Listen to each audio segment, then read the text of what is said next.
Winter mornings कितनी lazy होती है ना, दिल करता है कि सुबह सुबह गर्म बिस्तर से निकलना एकदम झूठ हो जाए, मगर हम हाउसवाइफ्स की जिंदगी में ना ऐसा बिल्कुल भी पॉसिबल नहीं है। तो आज मैं आपके साथ शेयर करने वाली हूँ अपने विंटर प्रोडक्टिव रूटीन कि मैं कैसे न्यू माइंडसेट के साथ अपनी रूटीन को ग्रेसफुली मैनेज करती हूँ, खुद को मोटिवेट करती हूँ, अप्रिशिएट करती हूँ और बगैर फ्रस्ट्रेट हुए ना सिर्फ अपने कामों को कंप्लीट कर लेती हूँ बल्कि अपनी जिंदगी को पुरसुकून भी रखती हूँ। तो चलिए जी आज की वीडियो स्टार्ट करते हैं।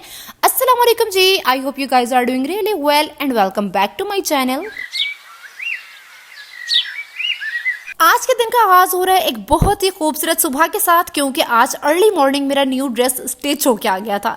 अच्छा, नए ड्रेस की खुशी ना सब खवातीन मेरे साथ रिलेट कर सकती हैं। अच्छा, कोई कहता है ना कि भाई मैं मटेरियलिस्टिक नहीं हूँ, लेकिन न्यू ड्रेसेस के मामले में ना सारी खवातीन मटेरियलिस्टिक होती हैं, क्योंकि नए ड्रेस की जो खुशी होती है ना हम बता नहीं सकते। पहले हम ड्रेस को रख के देखते रहते हैं, उसके बाद फिर पहन के देखते हैं, उसके बाद प्रेस करके जब वार्डरोब में लटका देते हैं ना और 2-2 मिनट बाद जब निकाल के देखते हैं, इतनी कोई खुशी होती है ना कि मैं बता नहीं सकती हूँ। अच्छा, तो खैर अपने पिछले किसी ब्लॉग में मैंने आप लोगों को दिखाया था कि मैंने खाड़ी से अप टू 40% ऑफ से एक 3 पीस अनस्टिच खद्दर का ड्रेस बाय किया है और आप लोगों से कहा भी था कि मुझे आइडियाज दो कि मैं किस तरह का स्टिच करवाऊं। तो फाइनली आज ये स्टिच होके आ गया और सही बताऊं ना तो इस पे मैंने बहुत पैसे खर्च किए हैं, अच्छी खासी लेसेस ली हैं इसके लिए मैंने, फिर इसकी स्टिचिंग पे भी काफी पैसे लग गए हैं। मैंने पूरी कोशिश की है कि मैं इसको एक फॉर्मल वेयर ड्रेस बना लूं। ठीक है, इसके नेक पे फुल एम्ब्रॉयडरी है, स्लीव्स पे भी एम्ब्रॉयडरी है और स्लीव्स पे ना मैंने थोड़ी चौड़ी सी लेस लेके वो लगवाई है और सेम यही लेस मैंने लगवाई है नीचे घेरे पे। अच्छा, फिर इसमें ना ये ड्रेस कुछ इस तरह से था कि इसकी जो कमीज का कपड़ा है वो डोरिये वाला है और जो ट्राउजर का कपड़ा है वो प्लेन है और ट्राउजर के कपड़े के नीचे थी एम्ब्रॉयडरी और मुझे प्लेन ट्राउजर्स पसंद है। ठीक है, और उस एम्ब्रॉयडरी को मैं वेस्ट भी नहीं करना चाहती थी, तो वो एम्ब्रॉयडरी वाला कपड़ा मैंने यहाँ साइड पे ये देखिए अंदर इस तरह से दिलवा लिया। अच्छा, फिर इसके दोनों साइड्स पे है सेंट्रल लेस जो कि नीचे घेरे तक जा रही है और चौक पे मैंने छोटी छोटी पत्तियों वाली जो लेस है वो लगवाई है और सेम यही वाली लेस मैंने लगवाई है अपने जो इसके साथ शॉल थी उसके चारों साइड्स पे। तो ये बहुत ही एक यूनिक और डिफरेंट सा डिजाइन बना है, आप लोग भी इससे आइडिया ले सकते हो और सेम इस तरह का स्क्रीनशॉट लेके तो ड्रेस स्टिच करवा सकते हो। अच्छा, नीचे जो ट्राउजर है ना वो फ्लेयर्ड पैंट्स जिसको हम कहते हैं ना क्यूलोट्स की शेप में होती हैं, तो उस शेप में मैंने ट्राउजर रखवाया है। 39 इंचेस इस कमीज की लेंथ है। अच्छा, पहले मैं चाह रही थी कि कमीज को ना मैं ए लाइन शेप में लेके जाऊं, लेकिन अब मैंने कमीज को स्ट्रेट रखवाया है इस वजह से कि साइड पे जो मैंने कपड़ा दिलवाया है ना अंदर ट्राउजर वाला, तो उसकी वजह से कहीं कमीज की जो शेप है वो खराब ना हो जाए। तो इस तरह से शेप बहुत प्यारी आई है और जब मैंने इसको पहन के देखा ना तो साइड से ये बहुत ही प्यारा लग रहा था। अच्छा, तो खैर ये ड्रेस फाइनल करने के बाद ना मैं सीधा आ गई थी किचन में। अच्छा, मेरी ना अक्सर वीडियोस के नीचे ना ये कमेंट्स बहुत आते हैं कि आप लेफ्ट हैंड से आटा गूंद रही हैं, लेफ्ट हैंड से खाना पका रही हैं, लेफ्ट हैंड से आप वेजिटेबल्स कट कर रही हैं, लेफ्ट हैंड से आप खा रही हैं। इसके रीजन ये है कि जब मैं बहुत छोटी होती थी ना नर्सरी क्लास में, हम ज्वाइंट फैमिली में रहते थे, सारे कजन्स एक ही घर में होते थे, शरारतें बहुत ज्यादा करते थे और इसी तरह शरारत में आके मैं लटक रही थी दरवाजे के साथ। वहां से जो मैं गिरी ना तो मेरे राइट हैंड की जो कोहनी से हड्डी होती है ना वो हड्डी फ्रैक्चर हो गई। तो खैर काफी टाइम लगा, जब मैं सही हुई तो उसके बाद फिर शरारतें करते करते मैं गिरी तो वहीं से हड्डी मेरी दोबारा फ्रैक्चर हो गई। तो वो मेरा टाइम इस तरह का था कि उस टाइम पे मैं लिखना सीख रही थी, काम करना सीख रही थी। तो जब हड्डी फ्रैक्चर हुई और उसके बाद दोबारा फ्रैक्चर हुई तो फिर मैंने लिखना भी उल्टे हाथ से शुरू कर दिया, काम भी सारे लेफ्ट हैंड से शुरू कर दिए। तो बस तभी से मैं हर काम लेफ्ट हैंड से करती हूँ, but I am trying all my best कि मैं एटलीस्ट खाना तो सीधे हाथ से खाऊं ना। अच्छा, यहाँ पे ना इस बारे में कुछ लोग तो बहुत ही पोलाइट वे में कमेंट करते हैं, बट कुछ लोगों के कमेंट्स ना बहुत हार्श होते हैं, तो उनके लिए मैं यही कहूंगी कि प्लीज बी काइंड, किसी को पूरी स्टोरी जाने बगैर जज मत किया कर। अच्छा, आज मैंने दस्तरखान भी वॉश करने थे तो मैंने सोचा कि इसके भी छोटे छोटे से क्लिप्स रिकॉर्ड कर लेती हूँ। अच्छा, दस्तरखान में इतनी कुछ चिकनाई होती है ना कि इसको आप जस्ट सर्फ से वॉश करो ना तब भी ये साफ नहीं होते हैं। तो इसके लिए मैंने देगची में पानी उबलने के लिए रख दिया। उबलते हुए गर्म पानी में मैंने डिश लिक्विड डाला, इसके अलावा विनेगर डाल के ना तो इनको डिप करके रख दिया। 3, 4, 5 घंटों के लिए आप डिप करके रखते हो। अगर ओवरनाइट के लिए रख देते हो ना तो वेल एंड गुड। लंच में आज मैं बनाने वाली थी काले चने, तो रात को मैंने उबलते हुए पानी में 1 कप चनों का डाल के 1 चम्मच मीठे सोडे का डाल के तो इसको कवर करके रख दिया। सुबह जब मैं उठी तो ये इतने अच्छे फूले हुए थे ना। अच्छा, यहाँ पे अगर आपने चनों को गला के फ्रीज करना है ना तो इसके लिए आप सिंपली पानी और नमक डाल के प्रेशर कुकर लगा के गला लो। लेकिन अगर आपने जितने चने भिगोए हैं ना सारे के सारे फौरन ही पकाने हैं तो इसके लिए मैं आपको बहुत ही डिलीशियस लेकिन शॉर्टकट रेसिपी बताने वाली हूँ, आप लोगों ने ये जरूर ट्राई करनी है कि जो चने आपने भिगोए हैं उनको अच्छे से पहले वॉश कर लेना है, ठीक है। इसके बाद प्रेशर कुकर में जैसे मटन पकाते हैं ना, वैसे ही आपने चने डाल लें। इसके बाद नमक, मिर्च, हल्दी, पानी, प्याज, लहसुन अदरक का पेस्ट डाल के ना 15 से 20 मिनट के लिए आपने वेट लगा देना। आफ्टर 15 to 20 मिनट्स जब चने बहुत अच्छे से गल जाएंगे ना, तो इसके बाद इसमें जितना पानी बचा होगा ना उसको खुश्क करने की बिल्कुल भी जरूरत नहीं है, उसको आप स्टेन कर लें साइड पे।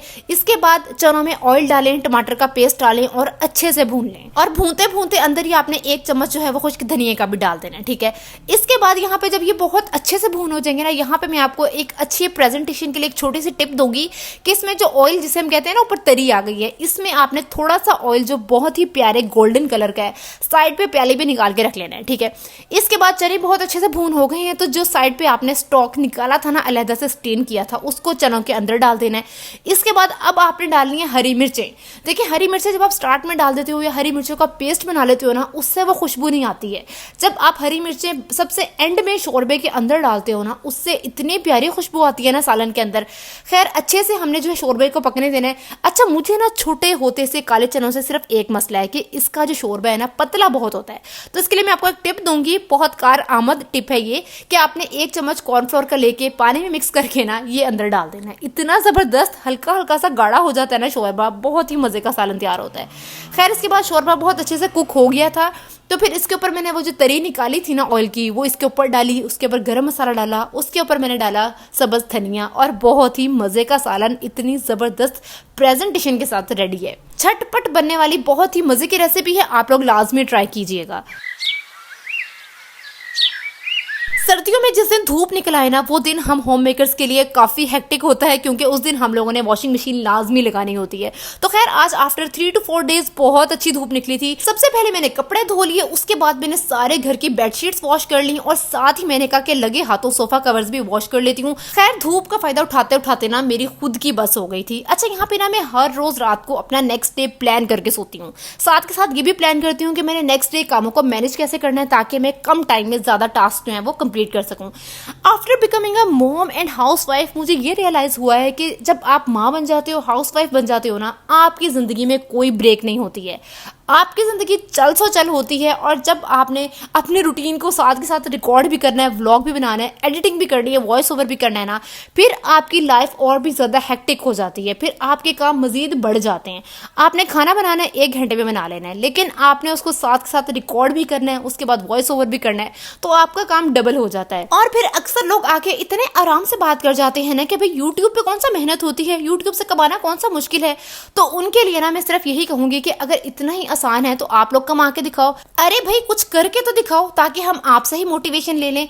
अपने तजर्बे से मैं आप लोगों को एक बात गारंटी से बताती हूँ, बल्कि खुद भी आप लोग गौर करना कभी इर्द गिर्द, हमेशा वही लोग तांग झांक करेंगे, हमेशा वही लोग बात करते हैं जो कि खुद कुछ नहीं करते हैं, एक्सट्रीम लेवल के विल्ले होते हैं, अपनी लाइफ में खुद तो कुछ नहीं कर रहे होते हैं, कर सिर्फ इतना रहे होते हैं कि जो बंदा कर रहा है उसको भी पीछे को खींच रहे हैं, लेग पुलिंग कर रहे हैं, डीमोटिवेट कर रहे हैं। और जो बंदा अपनी जिंदगी में कुछ कर रहा है ना, यकीन करें उसके पास इन चीजों का टाइम ही नहीं है कि मैं किसी को टॉन्ट करूं, किसी की लेग पुलिंग करूं। सो प्लीज गाइस, जियो और जीने दो। फारिग वक्त में बैठ के अपने गिरेबान में झांका करो, अपने फ्लॉस को ढूंढो, उन्हें करेक्ट करो, लोगों की जिंदगी में तांग झांक बंद कर दो। खुद सुकून से जीना ये मैटर नहीं करता है, ये मैटर करता है कि आपके साथ रहने वाले एटलीस्ट आपकी वजह से किसी जहनी अजियत में मुब्तला ना हो। अगर किसी के लिए आप सुकून का सबब नहीं ना बन सकते, तो प्लीज उसके लिए तकलीफ का सबब भी मत बनो।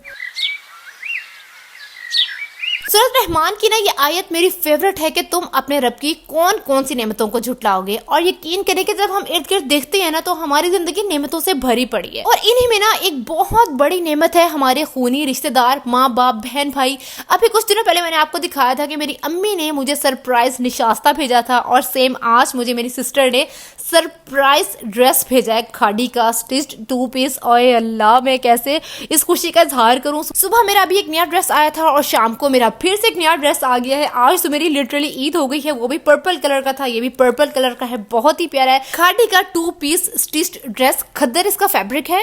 अल्हम्दुलिल्लाह फॉर एवरीथिंग, अल्हम्दुलिल्लाह for these beautiful people in my life. अच्छा शाम को मुझे थोड़ा सा टाइम मिला, तो मैंने सोचा कि फटाफट से सेल्फ केयर कर लेती हूँ। एपिलेटर निकाला और बाजुओं की वैक्स की, टांगों की वैक्स की, की। अच्छा, ये एपिलेटर ना आज से तकरीबन 5 साल पहले मैंने दराज से खरीदा था 4000 का, लेकिन लिटरली गाइस ये प्राइस वर्थी है, अभी तक बिल्कुल ठीक है, बाल खींच के निकालता है और पूरा 1 महीना आपको ना वैक्स करवाने की जरूरत पड़ती है, बाजू और टांगे एकदम स्मूथ हो जाती हैं। अब ये 8000 का होगा, दराज पे अवेलेबल होगा, आप लोग अभी भी ले सकते हो, कोई इतनी ज्यादा रेंज नहीं है, लेकिन लिटरली पैसे पूरे हो जाते हैं। इन 5 सालों में मैंने कोई 2 दफा तकरीबन पॉलर से वैक्स करवाई होगी, वरना मैं घर में ही एपिलेटर से कर लेती हूँ। 10 से 15 मिनट लगते हैं और बिल्कुल ऐसे लगता है कि जैसे वैक्स करवाई है।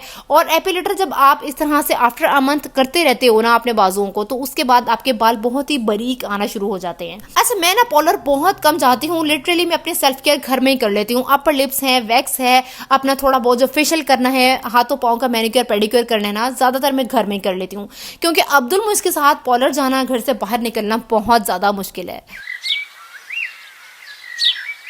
जिंदगी में ना एक सेल्फिश माँ ही बच्चों की अच्छी तरबियत कर सकती है। तो अपनी लाइफ में ना एक असूल बना लो कि आपने खुद को, खुद की सेहत को प्रायोरिटाइज करना है, ठीक है। घर के काम कभी खत्म नहीं होंगे, लेकिन आपके बच्चों को जो आपने क्वालिटी टाइम दी है, अपनी सेहत पे जो आपने पैसा खर्च किया है, अपनी सेहत पे जो आपने एफर्ट पुट की है ना, ये आपको आगे जाके नजर आएगी। तो देखिए, रोजमर्रा के कामों के लिए ना आपने कुछ प्लानिंग करनी है, कुछ हैबिट्स को अडॉप्ट करना है, लेकिन इस सब के बावजूद भी अगर कोई काम रह जाता है ना, तो उस काम के पीछे खुद को कोसना नहीं है, बल्कि उनके लिए खुद को अप्रिशिएट करना है जो काम आपने डन कर लिए हैं, ठीक है। इससे आप खुश रहते हो, जितना आप खुश रहते हो ना, उतनी आपकी सेहत भी अच्छी रहती है और उतना घर का माहौल भी अच्छा रहता है। तो एक हाउसवाइफ का खुशी रहना ना एक पूरे घर के माहौल के लिए बहुत जरूरी है, ठीक है। तो प्लीज खुश रहें, खुश रहने दें, जिए और लोगों को जीने दें। अपनी जिंदगी को भी अगर पुरसुकून बनाना चाहते हैं ना, तो प्लीज सुकून बांटना शुरू करें। मोहब्बत चाहते हैं तो मोहब्बत बांटना शुरू करें। जो चीज आप बांटेंगे ना, वही आपकी जिंदगी में आएगी। अगर आप ऐसा सोच रहे हैं ना कि मैं फलां बंदे का जीना अजाब कर दूंगा, उसको जाके ऐसे टोंट मारूंगा, फिर वो परेशान होगा, तो यकीन करें कि आप भी उसके बाद परेशान ही होंगे। सुकून आपकी जिंदगी से भी ना ऑटोमेटिकली चला जाएगा। मकाफात अमल इसी दुनिया में ही होता है। अल्लाह पाक हम सबको हिदायत दे, हम सब के लिए आसानियां पैदा करे और हम सबको अपनी जिंदगी में खुश रखें, मुतमईन रखें, पुरसुकून रखें। तो जी, अगर मेरी आज की वीडियो आप लोगों को पसंद आई है तो लाइक करें, कमेंट करें, शेयर करें, और अगर मेरे चैनल पर नए हैं तो सब्सक्राइब करें। मिलते हैं जी नई वीडियो में। अल्लाह हाफिज।